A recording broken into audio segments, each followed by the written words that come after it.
Welcome back to A People's Guide to Publishing.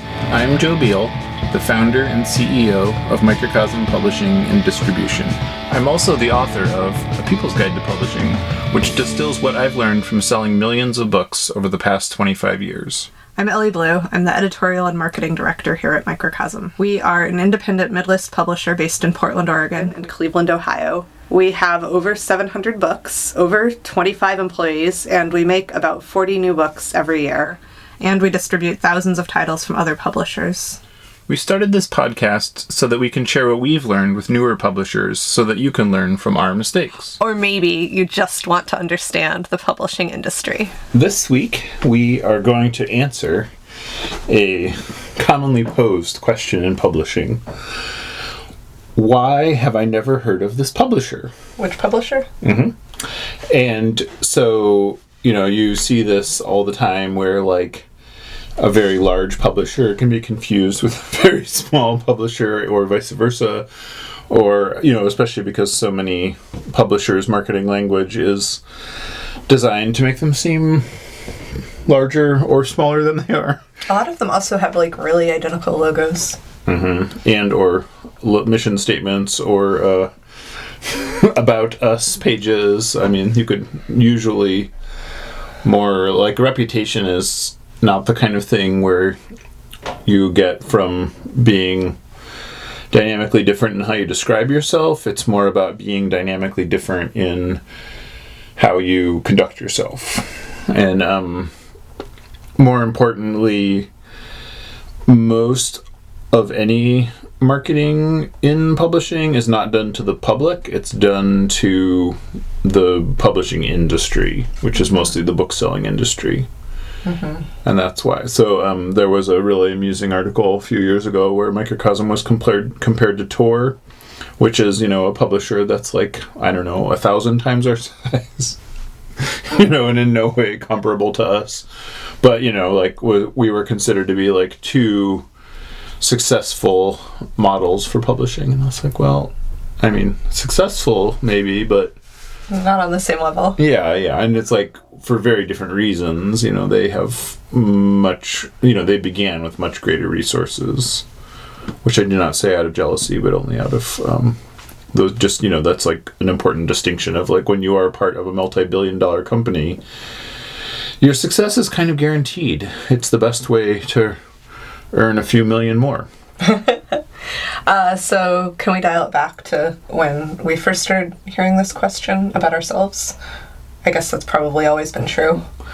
Yeah, I would say that would be day one. Day one. Why haven't I never heard of you? But I feel like there was a point where, I would say a couple years before I came on, I noticed that I was coming to some events with you, and I noticed that, other people in the industry saw what you were doing and saw the scale of it that was growing rapidly and saw the professionalism of it and really felt like they should have heard of Microcosm but hadn't. Right. And they would often ask that question. Which I feel is, but that same question could be extended to virtually any publisher, because again, even as I wrote about in the book, there are literally hundreds of thousands of independent publishers.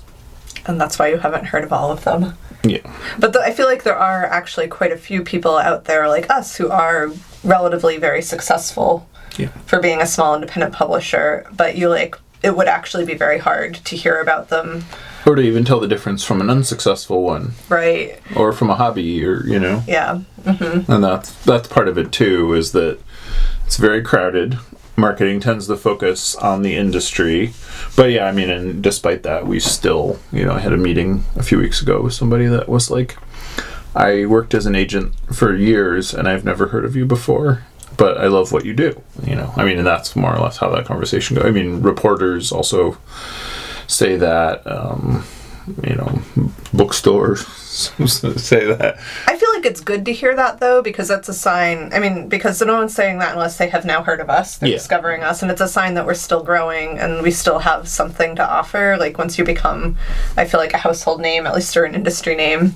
If once everybody's heard of you, everybody is also, having expectations of you. Whereas, if people are just discovering you, you have an opportunity to make an impression every time. Yeah. And that's a lot of it, too, is you don't, I mean, and this is something I wrote about quite a bit in the book. It's like you don't want to have marketing budgets so big that you saturate quickly. You want to sort of slowly, ideally you would never saturate. You would want to slowly reach bigger and bigger, more and more audiences as you evolve organically. You wouldn't want to be buying advertising in so many different places that people would be like, the new blah blah blah list, I'm so excited for their buzz book of the season, 3 truths and a lie or whatever. Ooh, that's a good title. I mean, that would very much be Is that a romance novel or a murder mystery or Both. a thriller? Ooh. It's a twist. It's a romance murder. It's not true. But so those are the kinds of things where it's really easy to fall into that trap of oh, we need to get the word out, so we need to get all this advertising, and that costs a lot, but it's worth it because we need to get the word out. And then pretty quickly you're like, oh wow, that's a lot of financial outlay. Oh, we're not really getting anywhere by doing this. Or even worse, the problem becomes we have, established market dominance, but we don't have enough products, so, and that's honestly the problem that most publishers have is all of their audience loves what they do, knows them, but they can't produce new work fast enough. And, they can't publish new books fast enough there. So that's, makes all that marketing null and void, because at the end of the day, the point of it all has to be to sell the books, because otherwise, why are you doing it? Thanks for joining us once again. Please send your questions to podcast@microcosmpublishing.com so we can answer them on future episodes.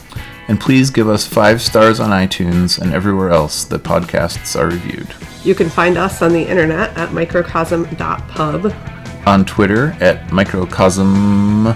On Facebook at Microcosm Publishing. On Instagram at Microcosm_pub. And here in Portland, Oregon on North Williams Avenue. Thank you so much. Have a wonderful week.